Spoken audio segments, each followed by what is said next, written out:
లక్ష్మీనారాయణ గారు నమస్తే సార్. నమస్తే సతీష్. రైట్, మనం చూస్తున్నాం సార్, గత వారం రోజులుగా బాగా ట్రెండింగ్లో ఉన్న ఇష్యూస్ రెండే. ఒకటి ఐబొమ్మ రవి అరెస్టు వ్యవహారం, ఇండస్ట్రీకి వ్యతిరేకంగా ఐబొమ్మ రవికి మద్దతుగా ఎక్కువ మంది ప్రేక్షకులు రెస్పాండ్ అవ్వటం. రెండోది ఇన్వెస్టిగేషను.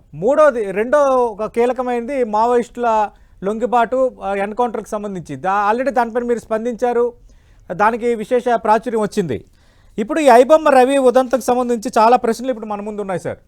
అంటే ఐబొమ్మ రవి పైరసీ చేశాడు, తర్వాత దాదాపు ఒక 21 డొమైన్లు పెట్టాడు, 21,000 సినిమాలు, 50 లక్షల మంది సబ్స్క్రైబర్ డాటా ఉంది, ఇలాంటి ఒక తీవ్రతతో కూడిన నేరానికి పాల్పడ్డాడు. కానీ ఆ ఐబొమ్మ రవి ఇప్పుడు హీరోగా చలామణిలో ఉన్నాడు. ప్రేక్షకులు కానీ ఎక్కువ మంది ఐబొమ్మ రవి మా దృష్టిలో హీరో అని అనటం ఒక ఎత్తు అయితే, నిన్న కొందరు నెట్జన్స్ ఎవరైతే ఐబొమ్మ రవి తరపున వాదిస్తున్న అడ్వకేట్ ఉన్నాడో 10 కోట్లైనా పర్వాలేదు మేమందరం చందాలు పోగేసుకొని ఇస్తామని అంటున్నారు.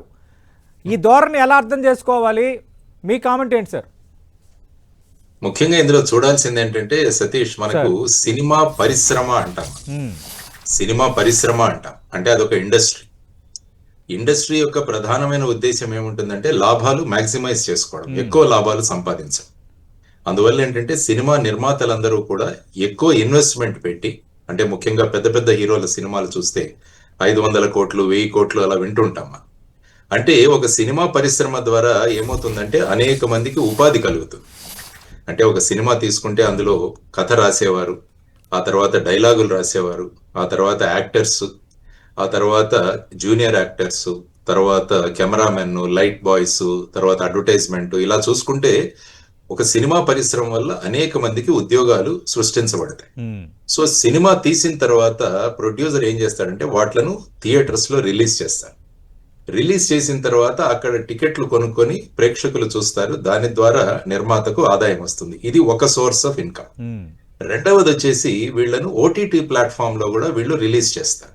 అందువల్ల ఓటీటీ ప్లాట్ఫామ్ లో ఉన్న సినిమాలను చూసే వాళ్ళ సబ్స్క్రిప్షన్ నుంచి కొంత అమౌంట్ నిర్మాతలకు వెళ్తుంది.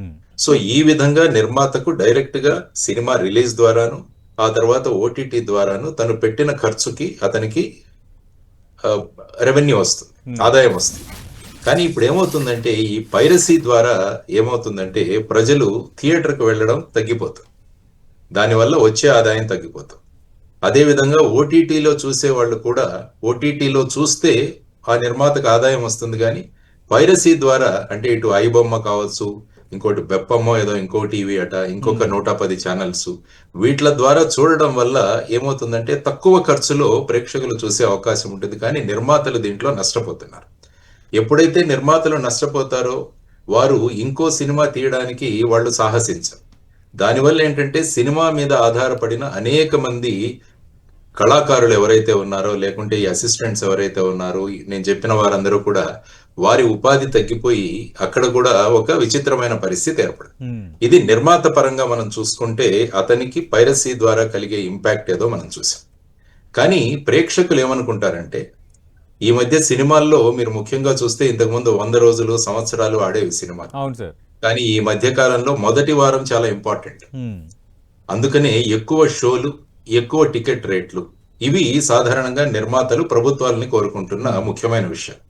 అందుకనే 1000 రూపాయల రేటు, ఈ విధంగా కూడా టికెట్ల రేట్లు పెంచడం, ఆ తర్వాత నెంబర్ ఆఫ్ షోస్ పెంచడం. అందువల్ల ప్రేక్షకులు ఏమంటున్నారంటే మేము ఇంత మొత్తంలో డబ్బులు పెట్టి మేము ఎందుకు చూడాలి, ఆ తర్వాత థియేటర్కి వెళ్ళిన తర్వాత అక్కడ ఉన్న కూల్ డ్రింక్స్ కావచ్చు, లేకుంటే పాప్కార్న్ కావచ్చు, లేకుంటే ఈవెన్ వాటర్ బాటిల్ కావచ్చు, 20 రూపాయల వాటర్ బాటిల్ సుమారుగా 100 రూపాయలకు అక్కడ అమ్ముతారు. సో ఒక ఫ్యామిలీ, ఒక ముగ్గురు కానీ నలుగురు ఉన్న ఫ్యామిలీకి వెళ్తే సుమారుగా ఒక సినిమాకి వెళ్తే ఆల్మోస్ట్ 5,000 రూపాయలు ఖర్చు అవుతుంది. అందువల్ల వీళ్ళు ఏమంటున్నారంటే మాకు ఈ ఐబొమ్మ ద్వారా మాకు అతి తక్కువ ఖర్చుతో ఇది మాకు వస్తోంది, మాకు ఎంటర్టైన్మెంట్, వినోదం ఏదైతే ఉందో అది కలుగుతుంది. సో ఇక్కడ 2 కాన్ఫ్లిక్ట్ ఆఫ్ ఇంట్రెస్ట్ అన్నవి ఏర్పడ్డాయి. అంటే యాక్చువల్ గా ఐబొమ్మ రవి చేసింది copyright violation, IT act violation, BNS violation. ఈ 3 వైలేషన్ జరిగాయి కాబట్టి అతని మీద కేసు పెట్టి అతన్ని అరెస్ట్ చేయడం జరిగింది. అంటే అతని అకౌంట్లలో సుమారుగా 20 కోట్ల రూపాయలు ఈ విధంగా అతనికి సమకూరాయని, ఆ తర్వాత సుమారుగా మీరు అన్నట్టు 21,000 సినిమాలు ఏవైతే ఉన్నాయో వాటిని అంటే సాధారణంగా వీళ్ళు ఏం చేస్తారంటే సినిమా థియేటర్లోకి వెళ్ళి క్యామ్ కార్డర్ ద్వారా రికార్డ్ చేస్తారు. చేసి వాటిని ప్యారలల్ గా రికార్డ్ చేసి పంపించేస్తారు, అప్లోడ్ చేస్తారు ఈ పోర్టల్స్.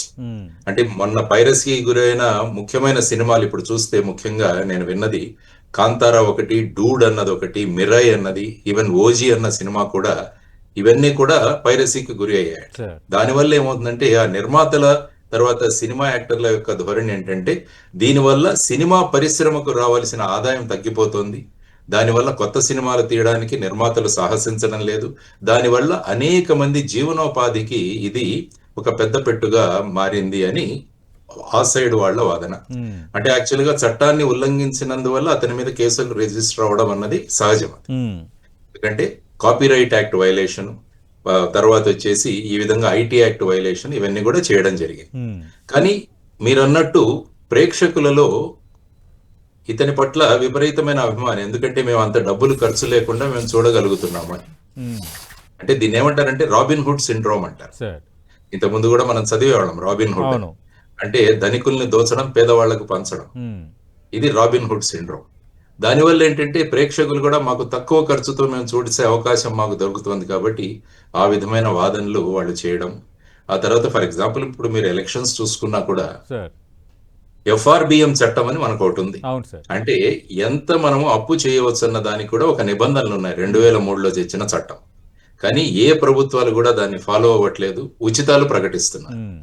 ఎవరు ఎక్కువ ఉచితాలు ప్రకటిస్తే వారికి ప్రజలు మద్దతు ఇస్తున్నారు.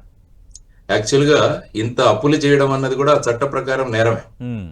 కానీ ప్రజలు ఎవరైతే ఎక్కువ ఉచితాలు ఇస్తారో వాళ్ళకు ఓట్లు వేస్తున్నారు. అంటే ప్రజలు ఫైనల్ గా చూసేది ఏంటంటే మాకు ఖర్చు అవ్వకుండా అతి తక్కువ దాంట్లో మాకు ఎలా ఆదాయం కలుగుతుంది అన్నది చూస్తారు. వాళ్ళ దృష్టిలో చూస్తే అది కరెక్టే, ఎందుకంటే కష్టపడి సంపాదించున్న దాంట్లో మాకు తక్కువ దాంట్లో మాకు వినోదం దొరికితే బాగుంటుంది. కాబట్టి ఇది కేవలం మన దేశంలో మాత్రమే, మన రాష్ట్రంలో మాత్రమే కాదు, ఇది అనేక దేశాల్లో కూడా ఈ పైరసీ అన్నది చాలా పెద్ద ప్రమాదకరమైనది. మీరు చూసుకుంటే సౌత్ కొరియా కావచ్చు, జపాన్ కావచ్చు, తర్వాత వచ్చేసి మిగతా దేశాలు కావచ్చు, వీటన్నిటిలో కూడా ఈ పైరసీ అన్నది చాలా పెద్ద అవరోధం కల్పించింది. అక్కడ కూడా ఆ దేశాలు కూడా అనేక కొత్త చట్టాలు తీసుకొచ్చారు, టాస్క్ ఫోర్స్లు ఏర్పాటు చేశారు, ప్రజా అవగాహన ప్రచారాలు చేశారు, టెక్నాలజీ ఆధారిత ట్రాకింగ్ విధానాలను పెంచారు. ఆ విధంగా పైరసీని తగ్గించే వాళ్ళు కూడా చాలా ప్రయత్నాలు చేశారు. సో ఇటువంటి సమస్యల వల్ల ఇప్పుడు ఒక కాన్ఫ్లిక్ట్ ఆఫ్ ఇంట్రెస్ట్ అన్నది ఏర్పడింది మన దాంట్లో. లక్ష్మణ్ గారు, ఇక్కడ